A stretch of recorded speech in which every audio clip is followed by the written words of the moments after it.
Hi, I'm Sini. I'm the Green Finance Lead of Southeast Asia. Welcome to the first webinar hosted by Carbon Trust Singapore on the topic Realizing Energy Efficiency Through Green Bonds, Challenges and Opportunities in Southeast Asia. Thank you for joining us today.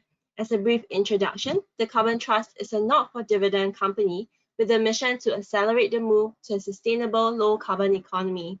We operate as a group structure of commercial service companies owned by a parent organization that is a not-for-profit entity, which reinvests any surplus into activities that further our mission. Our work spans a few areas. First, we advise businesses, governments, and the public sector on strategy, risk, and opportunities, target setting, carbon reduction plans, and transitioning to a low-carbon world. Second, we help design, implement, and evaluate policies, business models, and large-scale projects to meet ambitious carbon reduction targets.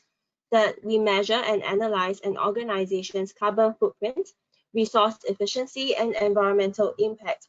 Lastly, we provide independent certification and assurance services that recognize real achievements in sustainability, enhance reputation, and build trust with customers, investors, and stakeholders.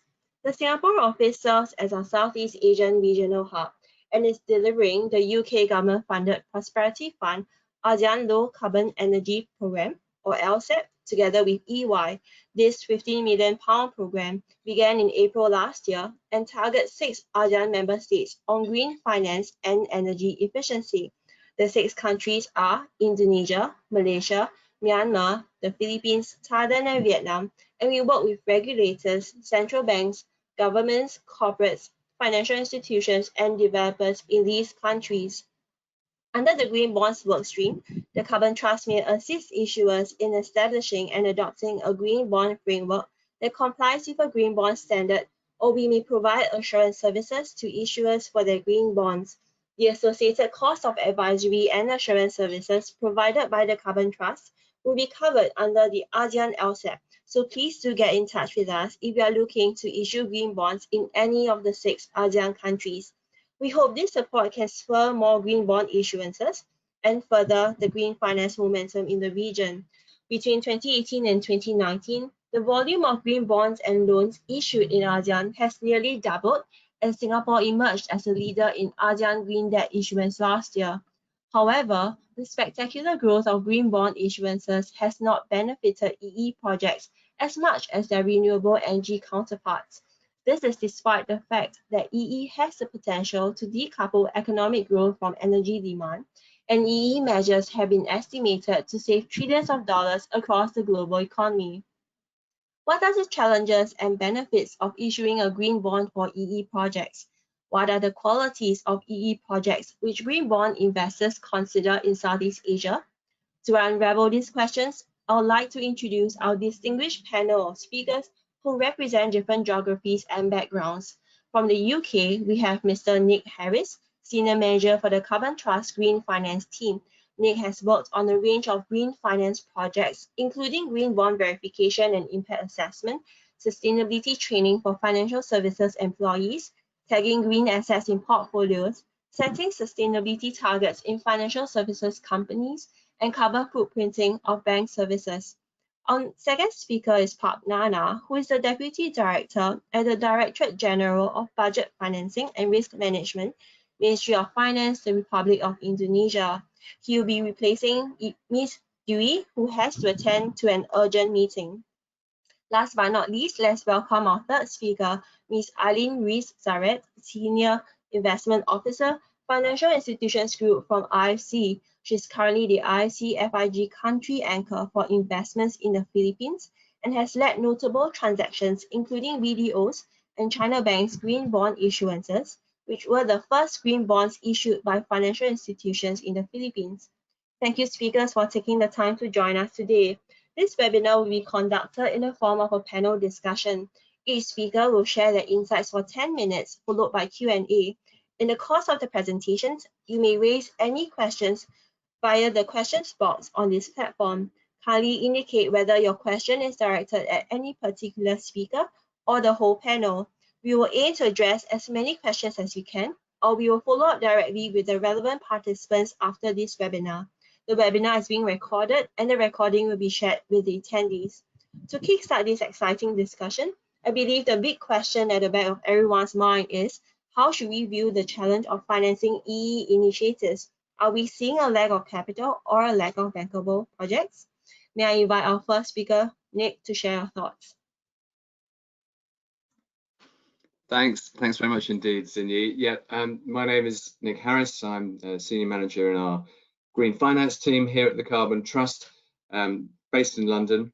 I have a background which is perhaps a little unusual in that I worked in finance for 10 years early on in my career, and then a further 10 years in energy efficiency before I joined the Carbon Trust. So I have a little bit of both in terms of energy efficiency and green finance.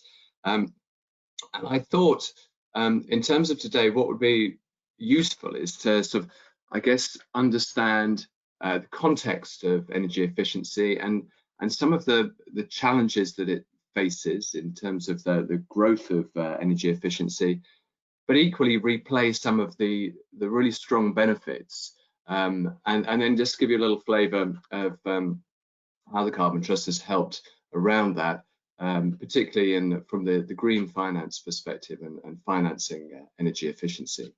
So if we can move on to the first slide. Thank you. As I say, I thought it was important to understand in the terms of green finance, what actually qualifies as energy efficiency. And these are set out in things like the Green Bond Principles, which you may well be aware of. So the standards that sit behind green bonds and green loans. And similarly, you have the ASEAN Green Bond Standards, and at a slightly higher level of granularity in terms of the descriptions of the different green activities, you've got the Climate Bonds Initiative and their standard. And equally now, we're seeing things like the EU taxonomy, so a very detailed description of green activities. And in these kind of standards, it sets out what should be considered eligible as a green activity for financing. And within that, energy efficiency is broadly described as new and refurbished buildings, and that's typically in terms of energy intensity per kilowatt hour, per meter squared, excuse me, for new and for refurbished buildings, and it's typically the top 15% you're looking at, and then the kind of products or services which can go into those buildings to make them more energy efficiency. So energy storage, heating solutions, smart grids, and the products which would go into a building to make it more efficient. So in short, it's a broad area, and it's for that reason a really important one. The CBI say that in the long term, we'd expect that green bonds would amount to 40% of the green bonds market. Now, we're not quite there. So I'll move on to the challenges, the why. So the key barriers that we've seen in markets all across the world are a lack of experience and technical resource. So in lots of geographies, this is a new area. And so that lack of experience sits both in the organizations, people who would like to put the energy efficiency in, or people's homes, in the solutions around financing energy efficiency, and equally in the energy efficiency supply chain. So the product suppliers and the installers. And there's a big opportunity to upskill and build that kind of capability, because without that, it makes it difficult for the market to take off. And equally, it's difficult to make the business case, and equally importantly, to prove the business case. So you really need robust measurement and verification processes in place, which in turn will help with the financing of energy efficiency. So each of those areas is an opportunity to grow and improve. One absolutely fundamental barrier, an issue with energy efficiency, is that there are competing, both commercial and domestic, priorities for where you'd spend your money. Why spend it on a particular energy efficiency project when you could spend it on advertising campaign or something else? And so the return on investment, the prioritization of where you're going to spend your money as a business or as a home needs to be addressed as well, because at the moment it's considered possibly a relatively low priority. And that is not helped by the fact that there is no or a low carbon price. And indeed, in some markets, there are energy subsidies as well, again, which all take away from the business case. So moving on to the next slide, let's have a look at what the case for energy efficiency is, because in my mind, it's really, really strong and will get stronger as we go forward. So fundamentally, if we are to meet the NDCs, the nationally determined contributions in terms of emissions and the Paris Agreement, we need to address energy efficiency. It's going to be a large chunk of where we can reduce emissions in our countries. So it will need to happen, and as we get closer to reporting our NDCs, I think we're going to find in a lot of places that we're not hitting them. And that means that governments and regulators will need to take action to provide the incentives, both stick and carrot, to take action in these areas. But it fundamentally reduces costs for a business or a household straight off the bottom line. It increases profitability. So there should be a good commercial argument for it. But it's not just that immediate commercial argument. If, as we've described, the Paris Agreement is going to have an impact on the kinds of regulation, the incentives which come in, good energy efficiency in businesses will future-proof that business against future energy price increases, the removals of subsidies, the introduction of a carbon price. So it makes sense going forward. This is going to be a more costly area for businesses and homes.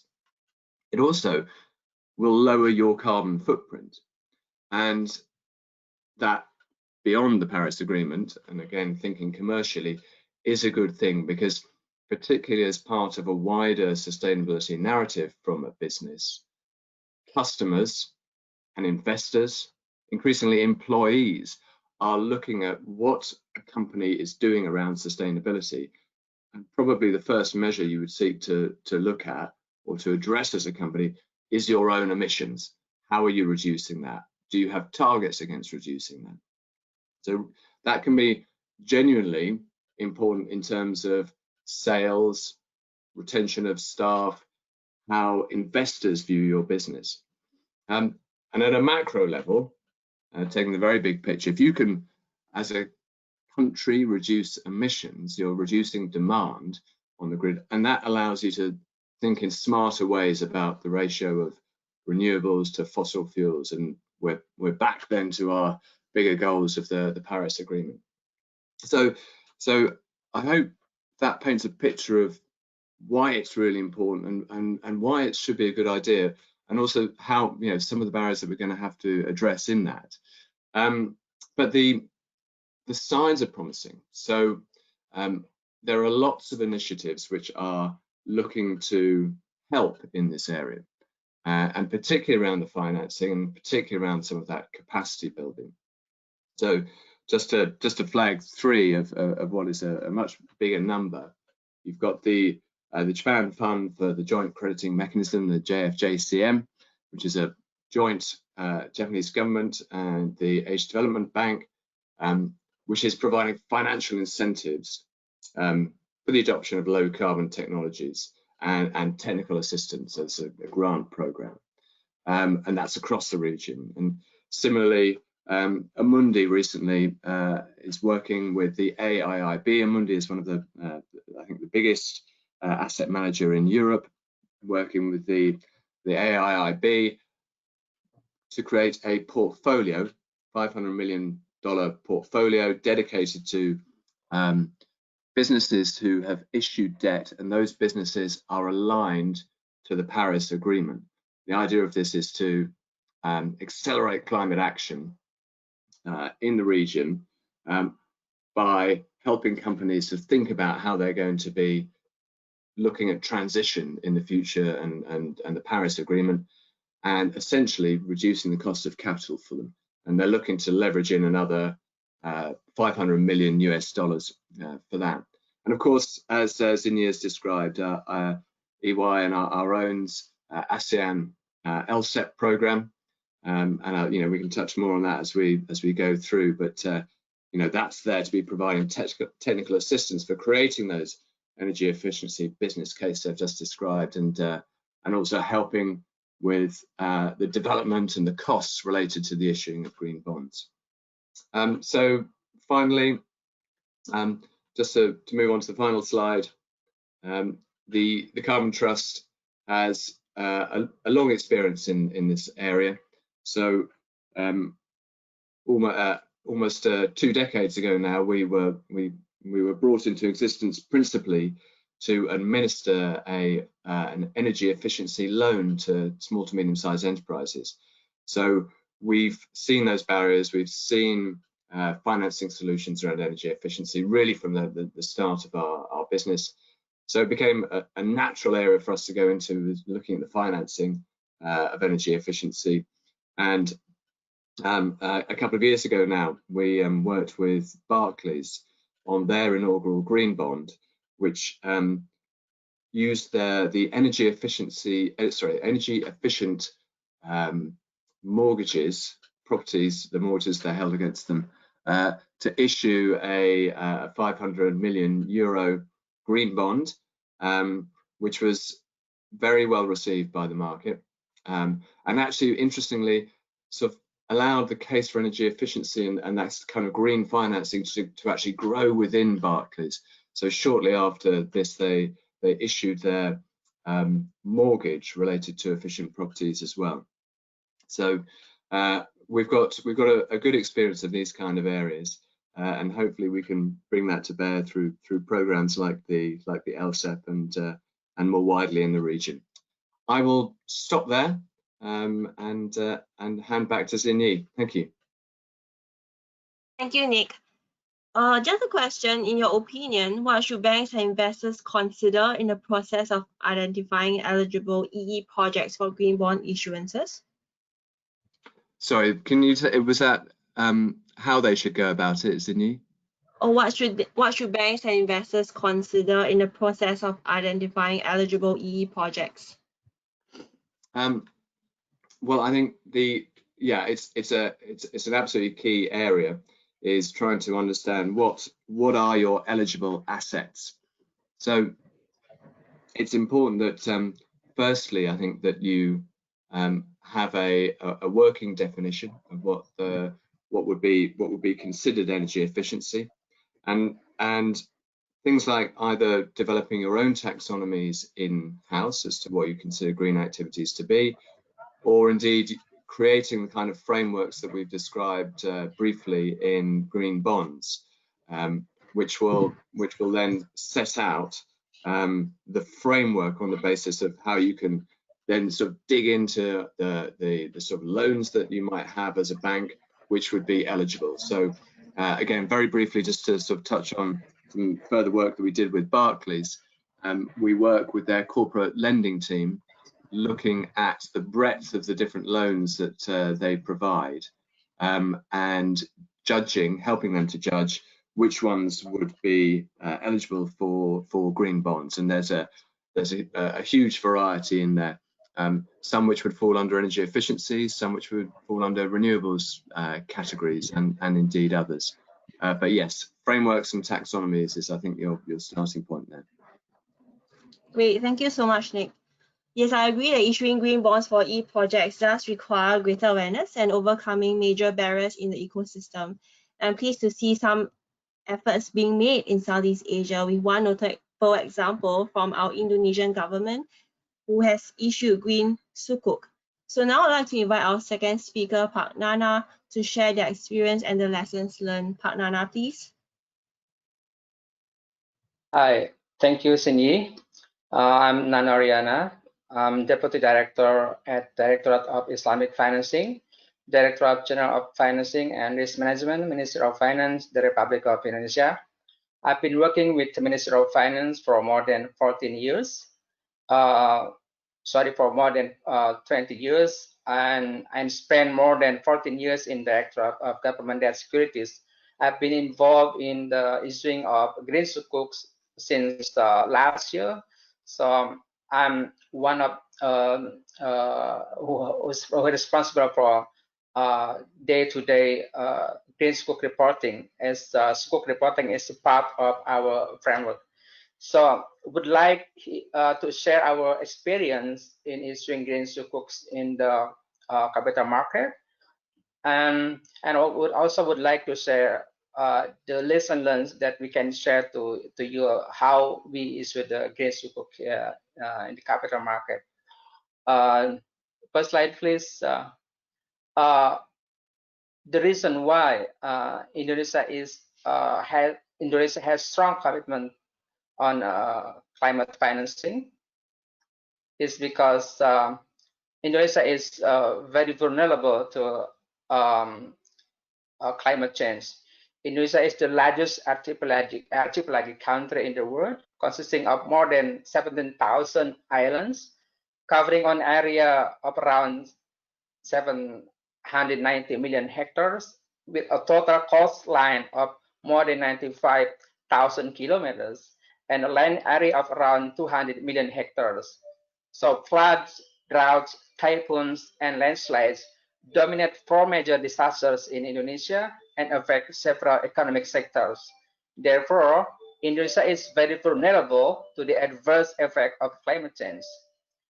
As a commitment of our country to climate change, we ratified Paris Agreement in 2016 by introducing Law Number 16, 2016, and we have a nationally determined contribution from 29% if business as usual, up to 49% if subject to international support, and also to improve its climate resilience. And also, as part of our commitment to climate change, we also decide a national action plan for greenhouse gas emission reduction with Presidential Decree number 61, 2011. And also we determine national action plan on climate change adaptation. And our commitment to climate change and also our national action plan are in line with the SDG goals decided by UN, especially the main focus is number 7 and also number 13, SDG number 7 and 13, and direct contribution to SDG number 6, 9, 15, and 17, and indirect contribution to all other SDGs as stated by the United Nations. And also, how about our green bond or green sukuk framework? Our green bond or sukuk framework are adopted from the ICMA, and this is in line with the green bond principle and also ASEAN green bond principle. We have 4 pillars of our green bond green sukuk framework. Pillar 1 is use of proceeds that we have to make sure that 100% use of the proceeds are used for the financing and new financing of green projects. And also, second pillar, the project evaluation and selection. We have to make sure that the project that have already been tagged by the Directorate of Budget to identify, we have to select from the source of the project that already been climate budget tagging by our Directorate General of Budget, and we scrutinize and identify which one that fall into our green bond principle and fall to our eligible sectors. And the third pillar is management of proceeds. We have to make sure that and also guarantee that 100% of proceeds used to finance green project. And the last pillar is reporting. This is the important step because we have to report the impact of the green project to the public. Reporting is expected to include measures of the reduction in greenhouse gas emission. And our green sukuk framework has been reviewed by CSIRO from Norway and categorized as medium green, shade by CSIRO. And our green framework also take advantage for good lesson from Poland, Fiji, and France. What sort of our eligible green project? We have 9 eligible green projects from renewable energy until sustainable agriculture. One of them are energy efficiency. What of category that we can categorize energy the project that fall into energy efficiency? There are a couple of things. For example, the project that can improve infrastructure energy efficiency to produce energy consumption of at least 10% below the average national energy consumption, and also the project or research and development of products or technologies and their implementation which reduce energy consumption. As I said before, that we have to select the project that has been tagged as the climate budget tagging by our colleagues in Directorate General of Budget. We have to select and we have to scrutinize which one that fall under our 9 eligible sectors that I have mentioned before. And this is a long process. And then in the global market, we've been issuing green sukuk 2 times in 2018 and 2019. From all of you who didn't know what is sukuk, sukuk is a Sharia compliant bonds. You know, you know very well about the bond. Maybe it's the conventional bond, but sukuk is a Sharia compliant bonds. It has to follow Sharia opinion from the Sharia board. We have Sharia board in Indonesia, and then the green sukuk. The process of green sukuk are intended to finance or refinance green projects that contribute to mitigating and adapting of climate change. I said before, we have 9 eligible green sectors, and the 9 eligible green sectors fall into 4 categories from dark green. Under dark green, we have renewable energy, we have resilience to climate change, and then we have medium to dark green.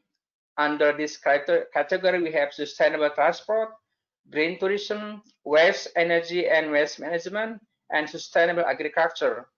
And also we have light to medium green. We have energy efficiency here, and also sustainable management of natural resources, and light green. Under light green, we have green building criteria. So on our green sukuk in the global market, we've been issuing in 2018 for about 1.25 billion US dollar with investment spread 18% from the US, 15% from Europe, 32% from Middle East, and 35% from Asia. And 2019, we issue 75 million US dollar with tenor 5.5 years. With the spread of investor is much more like same as before, but there is increased investor from the US and Europe. A green sukuk instrument has supported the ROI, the government of Indonesia, to achieve sustainable development goals, specifically SDGs number 7, 8, 9, 11, and 10. And to let you know, as part of our commitment to climate change, we also issue a green sukuk criteria in our domestic market. Apart from global green sukuk that we issue in global market, denominated in US dollar, we issue green sukuk criteria in domestic market in IDR denomination. So this is the first green sukuk criteria in the world, and it can attract millennial investors. There's age 18 between 18 and 38 years old, dominated the total number of the investor.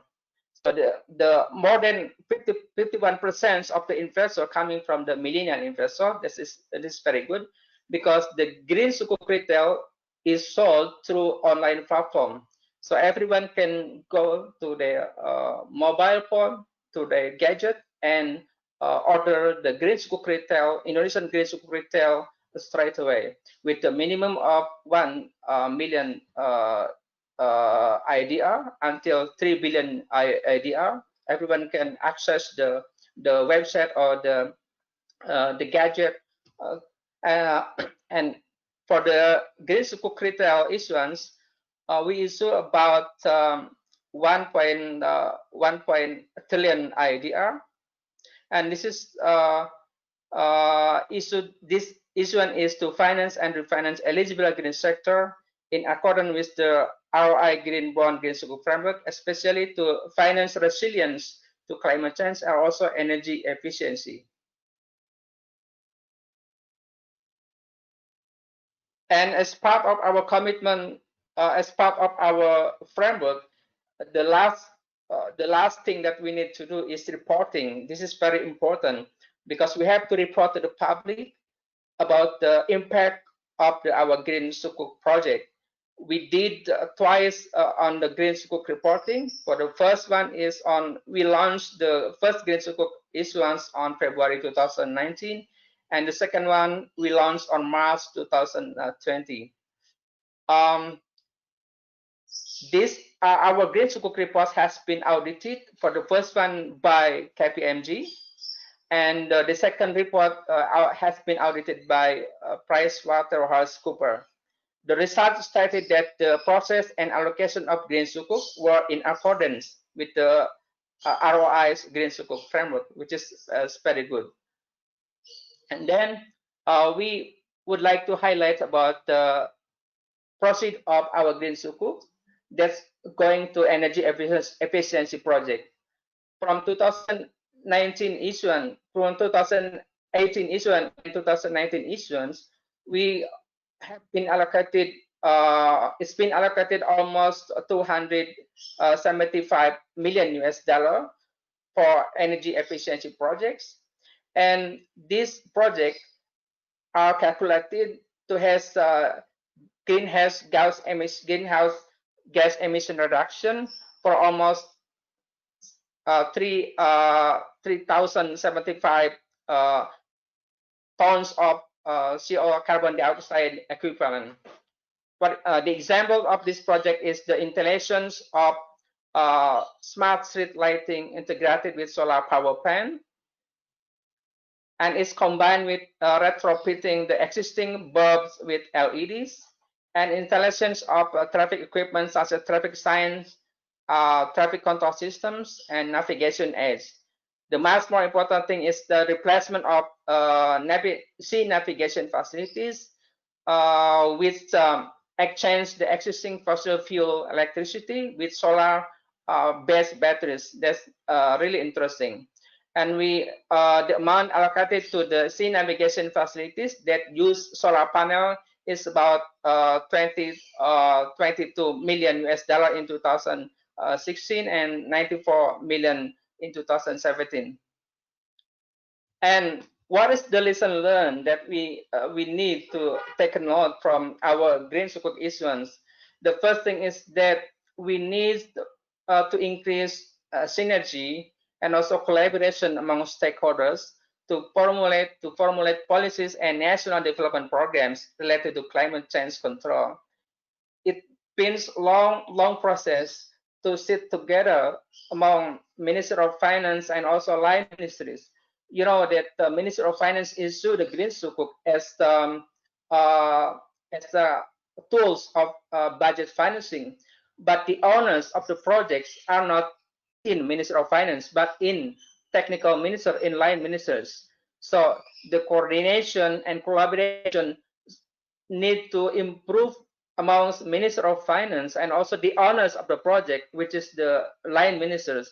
That's the important thing. That's why every year we have like a high-level meeting to to build the same understanding that the green sukuk issuance is really important as the part of Indonesian commitment to climate change. And the second thing is the something that we need to listen is about measuring the environmental benefits of the investment or impact assessment. This is the harder things that we need to consider, because the Minister of Finance issued the bond, issued the sukuk, but how we can measure the impact of the project is not on our minister. So it has to coordinate with the line ministers, for example, Minister of Environment and Forestry and other ministers. They have tools, they have knowledge how to measure the impact of a project. So we just combine what they measure, their measure, and we collect as our part of our reporting. And then the last thing that we need to increase is the strengthening the mechanism of climate budget tagging to create effective and efficient financial governance in sustainable national development. So this, I think, this lesson learned that we need to take note from our issuing of green sukuk. That's all. I think my presentation. I'll give it back to Cindy. Thank you. Thank you so much, Pak Nana. And as Pak Nana mentioned, we are seeing also a lot of interest from the financial community around the impacts of these investments. And I thought it would be a good time to turn to our third speaker, Ms. Eileen from IFC in the Philippines. Ms. Eileen, could you tell us more about the IFC's role in supporting green bond issuances? Thank you, and good afternoon, everybody. So IFC is the private sector arm of the World Bank Group and the largest global development institution focused on private sector in developing countries. So in 2016, a few months after the world adopted the Paris Agreement on climate change, the World Bank Group launched its Climate Change Action Plan to help developing countries meet their goals. It laid out a very ambitious target of 28% by 2020. So IFC exceeded this 2020 target level in 2018, where IFC's own account climate investments were at 34% of total commitments. In FY 2019, we made a $5.8 billion combined investment in mobilization in 93 climate-smart projects in 44 countries, resulting in 15.5 million metric tons in annual GHG reduction. So IFC's climate business has diversified in the last few years to be much more than renewables. We are seeing large and growing sectors, including green buildings, green finance, and climate-smart agribusiness. In addition to diversifying its climate business, IFC is also taking a more systematic approach with governments, clients, and other stakeholders to help establish systems and policies that can unlock private investment and create markets. IFC has been supporting green bonds, both as an issuer and as an investor. As an issuer, we were the earliest issuer of green bonds, issuing our first green bond in 2010. To date, IFC has issued over 117 green bonds. Sorry, can you go back to the previous slide? Including 3 benchmark bonds of 1 billion, bringing our total issuance to over 8.2 billion across 14 currencies. We are also a member of the Green Bond Principles Executive Committee and actively work to establish guidelines for green bonds across the globe to ensure transparency and credibility of the product. As an investor, IFC supports establishment of local markets by issuing local currency bonds and helping local banks and corporates issue their own green bonds, which are often the first in their markets. We do this by providing guarantees to improve the rating or by being the anchor investor. In Southeast Asia, we have invested in green bonds issued by banks in the Philippines, Indonesia, and Thailand. And we also invested in the AC Energy Green Bond, which is listed in SGX. It's the first corporate green bond investment of IFC in Asia. So since 2015, we have supported our clients in issuing green bonds. We've supported over 1.5 billion of green bonds issued by clients. And we believe it's because robust and liquid capital markets will play an essential role in economic development and will increase access to long-term finance for the private sector, including and especially for capital-intensive sectors like infrastructure and renewable energy. So I have three key messages to bring to the table today. Number one, climate business is a good business. Number two, mobilization is key to finance low carbon transition in emerging markets. And number three, we can leverage green bonds to increase investments in energy efficiency. So my first point is climate is a good business. As you can see in the slide, IFC published in 2016 the Climate Investment Opportunities Report that analyzed 21 country commitments made in Paris. This report identified $23 trillion in investment potential across various sectors. As you can see, it shows a $16 trillion investment opportunity in East Asia Pacific. In terms of sectors, we're seeing a $307 billion investment opportunity in industrial energy efficiency and $16 trillion opportunity in green buildings. Next slide, please. Go ahead, next slide. Next slide. Thanks. Okay, so the second part of my message is mobilization is key. So we need to mobilize large amounts of capital. Governments as well as IFIs like IFC cannot alone finance the transition to a low carbon economy. So we need to leverage the resources and innovation of the private sector. There are four factors to mobilize institutional investors, and these are scale, safety, simplicity, and speed. So institutional investors do not get excited about anything below $15 million, and bonds usually have a minimum ticket size. So it is difficult to attract institutional investors on a deal-by-deal basis. Therefore, issuing bonds is a way to pool smaller investment opportunities in a portfolio to reach scale. Also, fixed income is considerably a less risky asset class than equities, and using products that are already existing and that institutional investors are familiar with, such as bonds, for example, is also important. And finally, we need to deliver at speed. So green bonds meet all four criteria, and it explains part of the success of why it has grown in the past few years.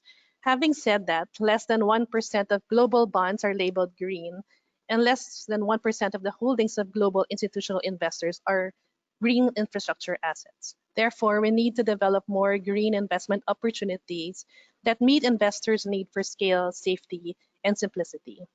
Next slide, please.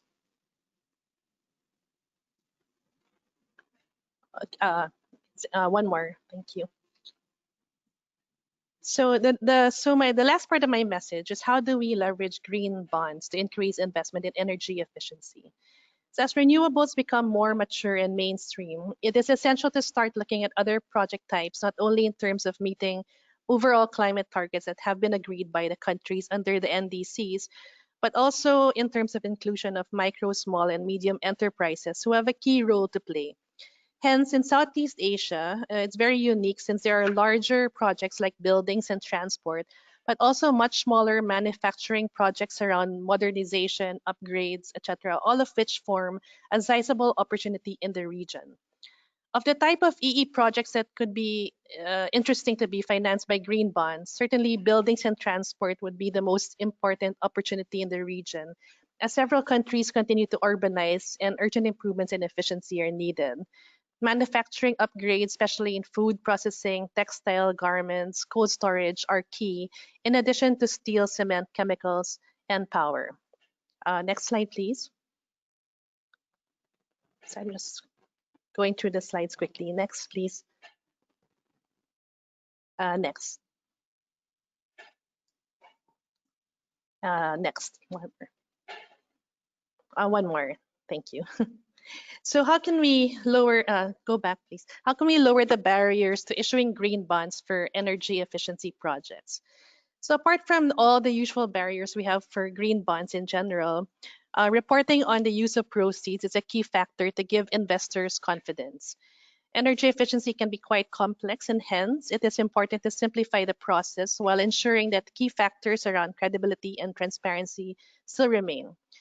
Green bond investors are keen to ensure that the use of proceeds, reporting, and monitoring are done correctly. And given the complexity of the sector and the smaller sizes of projects, this can be a challenge. However, there are effective ways to work around this and make it more streamlined as more and more investors come into the sector.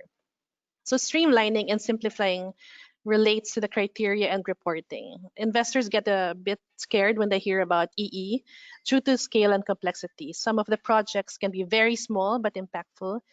In the same vein, when the projects are smaller, we also need to keep the processes simple without losing out on important factors related to transparency. And we think this is one of the reasons we don't see many EE-focused green bonds. So EE needs to go through the same trajectory as renewables did a few years back, i.e. with more and more investors getting comfortable with these types of projects, it will lead to more EE-focused issuances and hence simplified processes as well. So I'll end there, and I'm looking forward to the Q&A. Thank you. Thank you so much, Ms. Eileen. As you mentioned, there are many barriers, and I think one of the common one is the lack of access to reliable information to enable appropriate risk assessment for EE projects. So based on your experience at the IFC, what are some steps that have been taken in the Philippines or other Southeast Asian countries to improve access to reliable information? And how have these efforts shaped IFC's decision to invest in green bonds for EE projects over the years? Thanks for the question. So you're right, it is a big problem, this access to reliable information. So for IFC, just an example on the renewables, we are looking to issue a quality framework for financial institutions.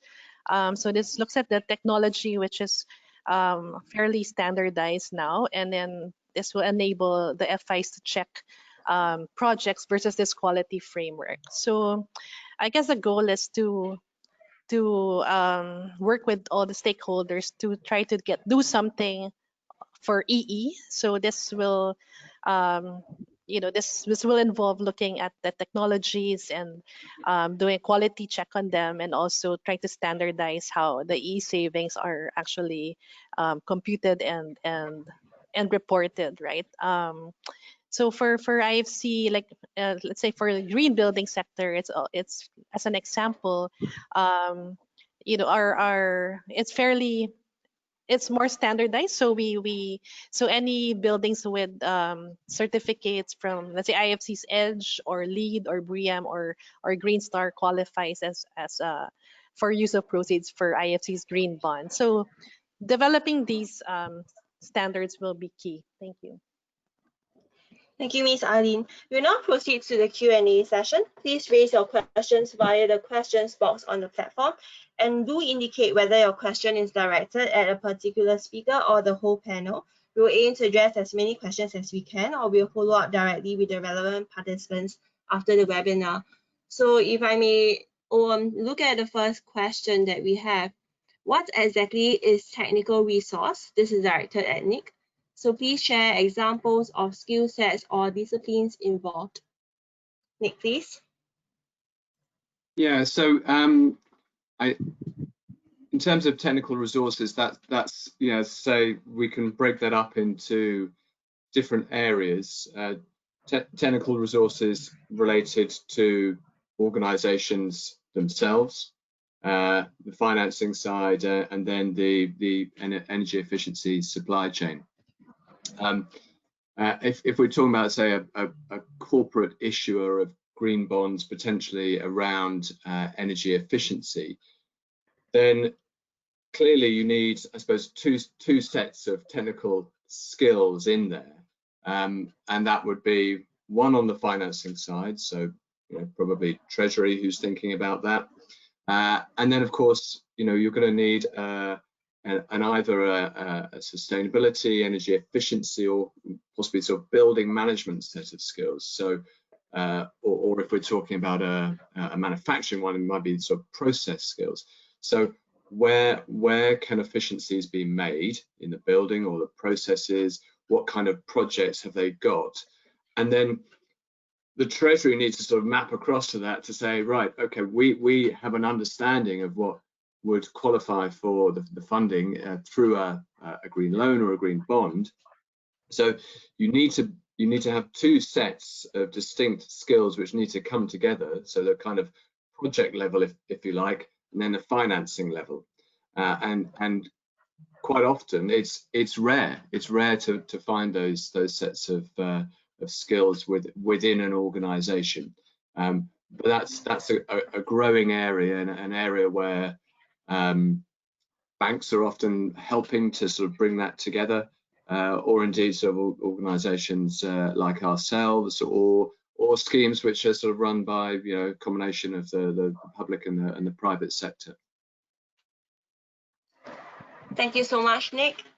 The next question is directed at Nana. You mentioned about measuring the environmental benefits of investing in a sovereign green sukuk bond. So based on the GHG emissions reduction achieved from allocating the proceeds to the EE projects, which projects have seen the largest impact and why?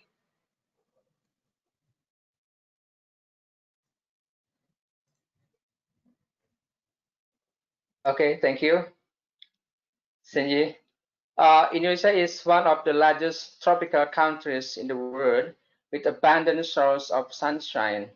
Therefore, energy efficiency projects that will provide the largest impact on greenhouse gas emission are those projects which utilize solar power plants as alternative power to fossil fuel-based energy. The proceeds of Indonesia Green Sukuk issuance in 2018 and 2019 have been allocated to energy efficiency sectors for almost more than 275 million US dollar, with greenhouse gas emission reduction are approximately 385,000 tons of carbon dioxide equivalent. The example of this EE project is the installation of sea navigation facilities, which exchange the existing fossil fuel electricity with solar panel-based batteries for facilities including lighthouses, buoys, fog signals, and their beacons. That's my answer. Thank you so much, Nana.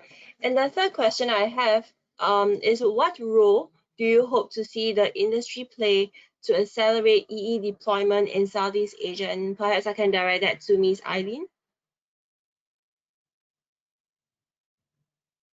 Thanks. No, I think I addressed this in your earlier question. So I think the industry should look at how to standardize some of the, how to look at the technology, the energy savings for the technology. So like the same as put an example for the green buildings, and having a quality framework or checklist which investors can check their projects against. That would help. Yeah, Zinni, can I add to that one? So from our experience administering energy efficiency loans, as I say, some time ago now, one of the things that we realized that we would have to do is to build what was called the energy technology list. So this was a big list of different types of energy efficiency technology which could be applied, because you need, particularly if you're working with public money, you need to be able to show that what you are doing is having an effect. And if you can upfront make sure that the technologies you've got, and indeed the sort of the installer network, so having a great technology is no good if you don't install it properly, making sure those two things are sort of sorted out right from the start makes it much easier retrospectively to go back and look at the impacts and that the money's being spent well. Great. Can I add something, please? Yes, Nana. Yes, I think mobilizing private finance for energy efficiency is critical, not only for the reduction of global temperature rise, but also for meeting fast-growing energy demand. However, majority of green bond issuers in Southeast Asia are sovereigns. I think it's almost 58% are sovereigns, while the industry is only less than 10%. I hope the industry will use green bond or green sukuk issued by the government as their benchmark and play a more important role in green financing for energy efficiency in the future. Of course, this is not an easy job to encourage them to increase their role to accelerate energy efficiency deployment. The government, I think, the industry and also investors should sit together to discuss and solve barriers for financing in the energy efficiency in Southeast Asia countries. Thank you. Thank you so much. So our webinar is drawing to a close, and I would like to invite each of our speakers to provide their final thoughts in 1 minute, maybe starting from Nick, followed by Park Nana and Ms. Eileen. Nick, please. Yeah, sure. Thanks very much, Sydney. Well, I thought there was some, really interesting points raised by my fellow speakers. I think I was very impressed that millennial investors are such a large proportion of the investors, and it demonstrates the kind of thinking that people in our communities have now towards sustainability, and particularly how important this is, as we all know, but particularly for those younger generations. So I thought that was really interesting and telling, and hopeful for the future of this kind of investment, and that investors should take note of that. I think that's really important. And actually, to pick up on Ms. Eileen's point as well, around the quality frameworks, I think there's lots that governments or other sort of organisations could do to provide really good frameworks to support the development of this market. And I think that we can take examples from other geographies and translate that into the region and move much more quickly than, say, Europe has done, because it's been learning.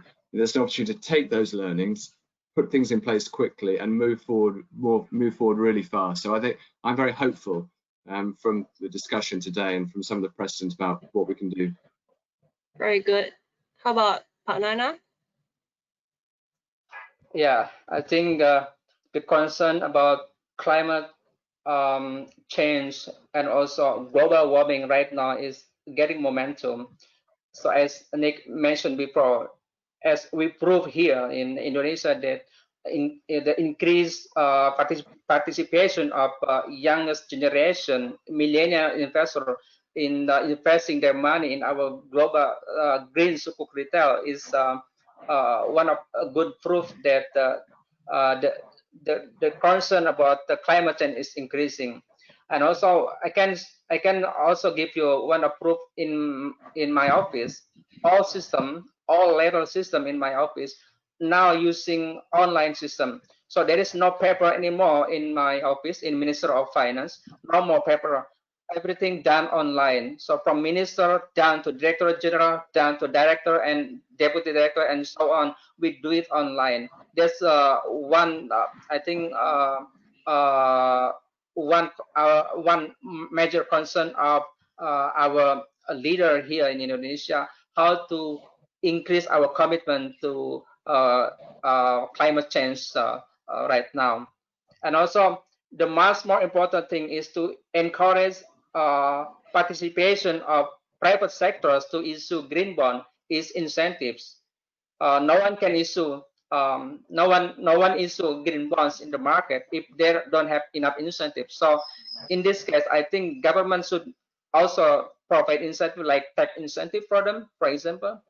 And for the government side, as the issuer, we also, as the issuer, need incentive from the investor.